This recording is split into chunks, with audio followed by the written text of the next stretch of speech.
In terms of our politics here at home, things are getting a little punchy, a little punchier than it ever should be, frankly.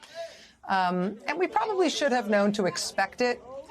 This is tape you might remember seeing from just a couple of months ago. This was an incident in Michigan in April at a meeting of the Michigan Republican Party. A couple of county-level Republican Party officials in the state getting into kind of a slapping, shoving fight. Again, that was April of this year. Then this weekend, the same Republican Party, the Michigan Republican Party, went back to this same hotel in Clare, Michigan for another statewide Republican Party meeting. And apparently there was yet another punch-up. Craig Mauger at the Detroit News was first to report on what happened in Michigan this weekend. It's one of those reports that I can't really improve upon, so I'm just going to tell you, give it to you as Mr. Mauger reported it in the Detroit paper. A Republican man from Wayne County, Michigan, quote, acknowledged that he wiggled the knob of one door leading into the meeting room while the meeting was underway. The chairman of the Clare County Republican Party heard the wiggling of the doorknob and walked over to the door, where he says he saw someone through a small window in the door flip him off.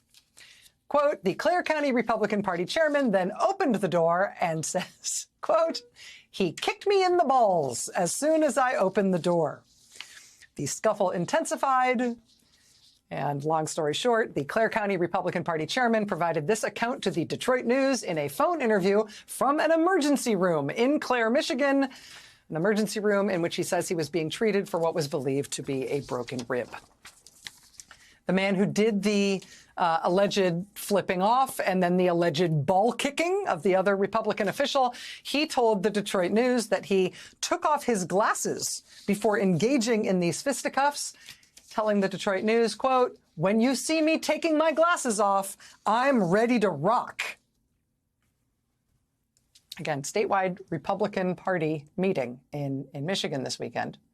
The news outlet Bridge, Michigan, has a little bit more after the Detroit News was first to report on what happened. Bridge notes that charges are likely going to be pressed in this case.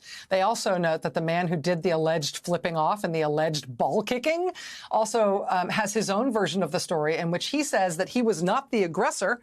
He says the other guy threatened him and that the other guy, quote, came out of the meeting with his dukes up.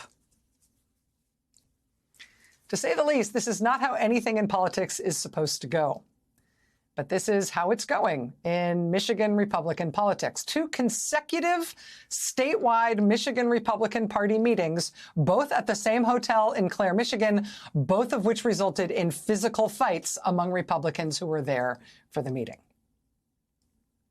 I should note that, I was going to say it's understandable. Tensions are high. It's not understandable. No matter how high tensions are, you don't need to kick anybody in the whoozy-whatsy at a political meeting for any reason. So there's no excuse for it. But Michigan Republicans, you should know, are doing poorly right now in lots of different ways.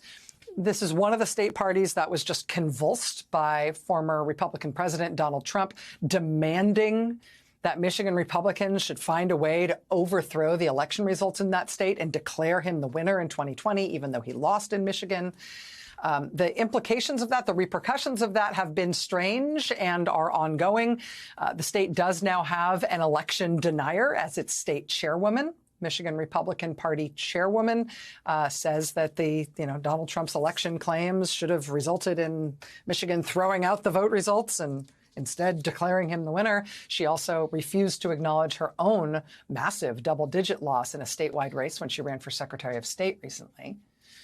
In addition to her being the state party chair, for the first time in 4 decades, Michigan Republicans hold no statewide offices and neither house of the legislature. They've never been as far out of power as they are now, at least not in the last 40 years. That said, Michigan Republicans are apparently still capable of breaking each other's ribs at meetings. So they've got that.